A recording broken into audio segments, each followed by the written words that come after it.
ఈ మధ్య కాలంలో తెలుగుదేశం ప్రభుత్వం అధికారం లేకొచ్చిన నుంచి ఎప్పుడొచ్చినా అడ్డదారుల గుండా అధికారం లేకొస్తూ డబ్బు ఉందనే అహంకారంతో ఏమైనా చేయగలగొచ్చు అని ప్రలోభాలకు గురి చేస్తున్నటువంటి సంఘటనలు కోకొల్లలు మీకు తెలుసు, అందరికీ తెలుసు.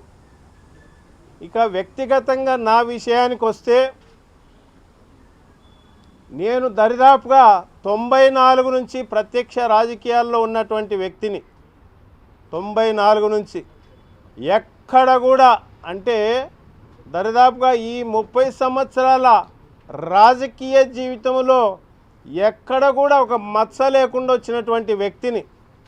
ఎక్కడ బెదిరింపులు, దౌర్జన్యమో, మోసమో, చీటింగో ఇటువంటివి ఏమీ లేకుండా స్వచ్ఛంగా వైట్ పేపర్ లాగా ఇప్పటి వరకు కూడా వచ్చినా ఇక ముందు కూడా అట్లాగే ఉంటాను. జిల్లా పరిషత్ ఫ్లోర్ లీడర్గా చేసిన, 2 సార్లు ఎంపీగా కాంటెస్ట్ చేసిన వ్యక్తిని, ఇప్పుడు మేయర్గా ఉన్నటువంటి వ్యక్తిని. మేయర్ పీరియడ్ కూడా 4 సంవత్సరాలు పూర్తి అయిన తర్వాత ఇవాళ వాళ్ళు చేయాల్సిన ప్రయత్నాలన్నీ చేసుకున్న తర్వాత 4 సంవత్సరాల తర్వాత అవిశ్వాసం పెట్టడానికి వాళ్ళు చేసుకోవాల్సిన ప్రయత్నాలన్నీ చేసుకున్న తర్వాత ఇంకా ఏమీ చేయలేమని చేతులు ఎత్తేసి నావీన అబండాలు వేయటం మొదలుపెట్టారు. అంటే వాళ్ళ ప్రభుత్వం వచ్చి కూడా దరిదాపుగా సంవత్సరం అవుతుంది. నేను మేయర్నై 4 సంవత్సరాలు పూర్తి అయిపోయింది. ఇవాళ వాళ్ళు ఏమి చేయలేని పరిస్థితుల్లో ఏదో ఒక రకంగా బురద చల్లాలనేటువంటి ప్రయత్నం. వాళ్ళు చేసిన ఆరోపణలకు ఇప్పుడు మీ అందరూ ఎదురుగానే సమాధానం చెప్తాను నేను. దీనికి ఇప్పుడు చెప్పేటువంటి సమాధానాలకు దేనికైనా అది కాదు నిరూపిస్తే నేను ఏ శిక్షకైనా సిద్ధం. ఒకటి, వాళ్ళు టీడీఆర్ బాండ్ల నుంచి ఏదో బాలసాయి బాబా ట్రస్ట్ నుంచి నేను డబ్బులు తీసుకున్నానంటాం. ఇప్పుడు నాకు అవసరము, నేను నీతో అప్పు తీసుకుంటా, నువ్వు పొలం అమ్మిచ్చినవో, బంగారం అమ్మిచ్చినవో, ఏం అమ్మిచ్చినవో అన్న సంగతి నాకెందుకు. నీ మిత్రుత్వంతో అయ్యా నాకు ఏదన్నా అప్పు అంటే ఇచ్చింటారు.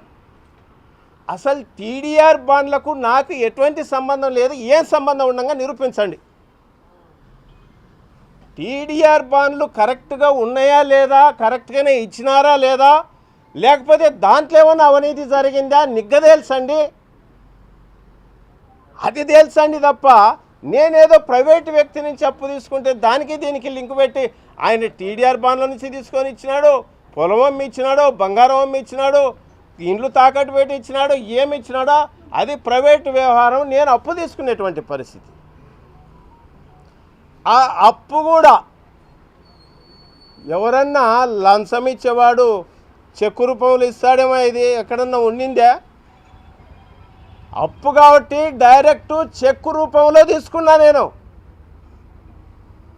ఆయన డేట్లు మనకు గుర్తుండని నువ్వు ఇంట్రెస్ట్ ఏదన్నా వేసి ఇద్దులే అన్నట్టుగా అని చెప్పేసి చెక్కు రూపంలో ఇచ్చినటువంటి పరిస్థితి. మరి లంచాలు ఎవరన్నా చెక్కులు ఇచ్చుకుంటారా? ఆ మాత్రమన్నా ఇంకిత జ్ఞానం ఉండాలి కదా కామెంట్ చేసే వాళ్ళకు. దాన్ని వీళ్ళేదో అంటే అసలైన సబ్జెక్టును వదిలిపెట్టేసి కేవలం కార్పొరేషన్లో నన్ను టార్గెట్ చేసే ఇంకా చేయాల్సిన మా కార్పొరేటర్ల కొరకు చేయాల్సిన ప్రయత్నాలు చేసినారు. ఏదో 3-4 సంతలో అమ్మడమైనట్టు పోయినారు. ఏదో ఆ మేకలను గొర్రెలను కొంటారు చూడు, అట్లా పెట్టి కొన్నారు. పోయినోళ్ళు పోయినారు. ఇంకెవరు పోనీక లేదు, పోలేరు. మా వాళ్ళు ఎవరు కూడా అంత వీక్గా ఉన్న వాళ్ళు ఎవరు లేరు. పోవాల్సిన అవసరం ఎవరికి లేదు. పోరు కూడా. పోరు అనే సంగతి తెలిసినాకనే ఈ వ్యవహారాలని మొదలుపెట్టారు. వాళ్ళది ఇంకొక రెండో ఆరోపణ ఏంటంటే, ఇది మొదటి ఆరోపణ ఎప్పుడు చేసినా ఏందో బాలసాయి బాబా ట్రస్ట్ రామారావు గారు మీరందరూ ఉన్నారు, డైరెక్ట్ ఆయనను అడగవచ్చు. ఆయన అప్పు ఇచ్చినారా దేవుడు అని ఆయన చెప్తూనే ఉన్నాడు. ఆయన ఎక్కడి నుంచి తీసుకొచ్చి ఇచ్చినాడు అనేది నాకేం సంబంధము? పోనీ టీడీఆర్ బాండ్లకి ఎక్కడికైనా మేయర్కి ఎక్కడన్నా లింక్ ఉందో సంబంధం ఉందేమో నిరూపించండి. టీడీఆర్ బాండ్లు కరెక్ట్గా ఇచ్చినారా లేదా, లేకపోతే ఏ రకంగా ఇచ్చినారు, దాంట్లో ఏమన్నా అంటే ఉన్న రేటును పెంచి ఇచ్చినారా, లేని స్థలానికి ఇచ్చినారా, దానన్నిక తెలుసండి. అసలైంది వదిలిపెట్టేసి ఏమీ దొరకక ఏదో ఒకటి నింద మోపాలన్నట్టుగా అని చెప్పేసి మోపుతున్నారు. మీ తాటాకు చప్పుళ్లకు భయపడే ప్రసక్తి లేనే లేదు. మీ తాటాకు చప్పుళ్లకు భయపడే ప్రసక్తి రాదు, రాబోదు కూడా. వాళ్ళ రెండో ఆరోపణ ఏంటంటే 2 ప్లాట్లు కొన్నానంట. నా జీవితంలో నాకు ఇంతవరకు సొంత ఇల్లు లేదు, కారు కూడా లేదయ్యా. ఇవాళ మీ ఎదురుగా చెప్తున్నా, అఫిడవిట్లో ఎలక్షన్ అఫిడవిట్లో ఎక్కడ అదేదైనా రాంగ్ ఉంటే అవి రాంగ్ చూపించినాడని అర్థం ఉంది. దాంట్లో చూపించిన దాన్ని తీసుకొచ్చి నా జీవితానికి 60 సంవత్సరాల వయసు, 34 ఏళ్ళ నుంచి నా భార్య టీచర్గా పనిచేశా, 2 ప్లాట్లు కొనకూడదా? ఆ ప్లాట్లు కూడా 10 సెంట్లను రాస్తే సిగ్గుపోతుందని రాసే వాళ్లకు స్క్వేర్ ఫీట్లలో 4000 స్క్వేర్ ఫీట్లు, 4000 స్క్వేర్ ఫీట్ల ప్లాటు కొనకూడదా నేను? అంటే ఎంత దిగజారిపోయి, ఎంత మీరు అదేదో నిన్న వాళ్ళతో చెప్పిన ఆ రాసేదేదో 100 కోట్ల కన్నా రాసింటే నాకు ఎవడో అప్పన్న కాలబెడతండే. మీరు అంత కలిసి కూడా 1 కోటి రూపాయలు కూడా దాంట్లో అవినీతి అని చెప్పి రాయలేదు. ఇదేం రాయటం, ఫోటోనన్నా పెట్టకూడదా, రాష్ట్రం అంతా ప్రచారం అవుతుండే అని చెప్పిన. అంటే అంత దిగజారిపోయి, అంత నీచంగా. ఒకటే చెప్తున్నాం, ఆ 2 ప్లాట్లు కూడా డైరెక్ట్ డబ్బులు పెట్టి రిజిస్ట్రేషను అన్ని డాక్యుమెంట్లు ఉన్నాయి. ఎక్కడ కూడా కబ్జాలు చేయలేదు, దౌర్జన్యం చేయలేదు, ఎవరిని మోసము చేయలేదు, ఎక్కడ కూడా కించెత్తు కూడా కంప్లైంట్ లేకుండా అంత నిజాయితీగా బతుకున్నటువంటి వ్యక్తిని నన్ను నమ్ముకున్న లీడర్ను, నన్ను నమ్ముకున్న క్యాడర్ను, మా కార్పొరేటర్లను కావచ్చు, ఎక్కడ ఎవరికి కూడా కించెత్తు కూడా మచ్చదిప్పించేటువంటి వ్యక్తిని కాదు.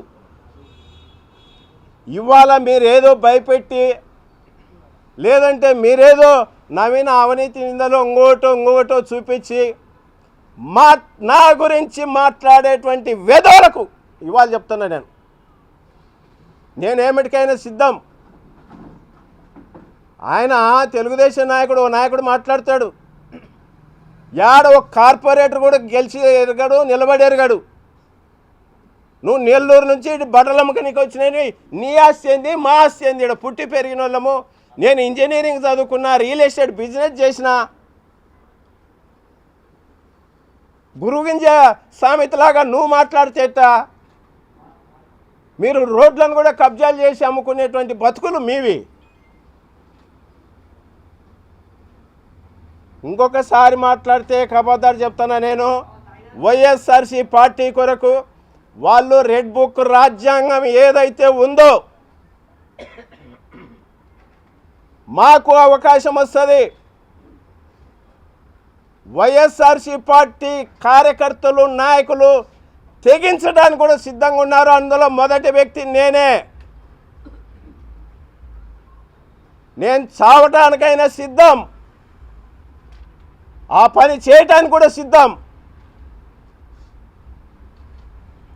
జగన్మోహన్ రెడ్డి గారి కొరకు ఎంత దూరమైన వెళ్తామని సంగతి గుర్తుంచుకోండి. ఎవరిని వదిలిపెట్టాం. మళ్ళీ వచ్చేది ఖచ్చితంగా మా గవర్నమెంటే. ఇవాళ మీరు ఎన్ని అరాచకాలు, ఎంత అబద్ధాలు, ఎన్ని అబండాలు చేయాలో అన్నీ గుర్తుపెట్టుకుంటాం. ఇంకా దూరం వెళ్తే మేము కూడా ఎంతవరకైనా ప్రయాణం చేయడానికి సిద్ధమని సంగతి గుర్తుంచుకోండి. మీకే కాదు, నోరు వ్యవస్థలు ఇవాళ మీ కొరకు పనిచేయచ్చేమో, అదే వ్యవస్థ రేపొద్దున మాకు కూడా పనిచేస్తుంది. మీరు మీ స్థానాలు ఆ రోజున ఏడుండాలో, మీరు ఎక్కడ ఉండాల్సి వస్తుందో తెలుసుకోండి, మాట్లాడండి. ఎవరిని వదిలిపెట్టే ప్రసక్తి ఉండదు. అది ఎంత పెద్ద పొజిషన్లు ఉన్నా ఎవరైనా సరే. మేము నమ్ముకున్న లీడర్ కొరకు ఏమి చేయడానికైనా సిద్ధంగా ఉన్నామన్న సంగతి మీ ద్వారా తెలియజేస్తున్నా. ఎటువంటి కార్యక్రమానికైనా పూనుకుంటాం, భయపడే ప్రసక్తే లేదు.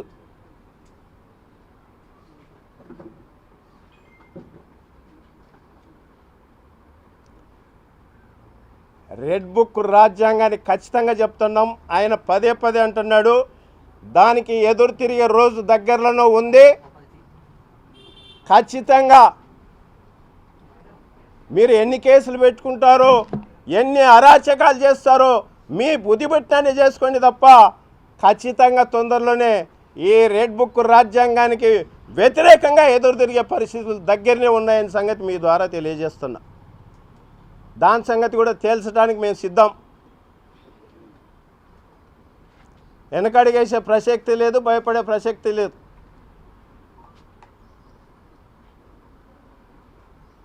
కార్పొరేషన్లో చేయాల్సిన పనులు చేయకుండా అదేదో మామీన నిందలు మోపి ఎంత భ్రష్టు పట్టింది దాని సంగతి మీరు అందరు కళ్ళెదురుగా చూస్తూనే ఉన్నారు. తెలుగుదేశం గవర్నమెంట్ వచ్చిన నుంచి చేతులెత్తేసినటువంటి పరిస్థితి. ఇవాళ మేము కష్టపడి 197 ర్యాంకులు ఉన్న దాన్ని స్టేట్లో సెకండ్ ర్యాంకులో నిలబెట్టినాం కర్నూలులో. ఇవాళ ఎన్నో ర్యాంక్ వస్తుందో కూడా తెలియని పరిస్థితి.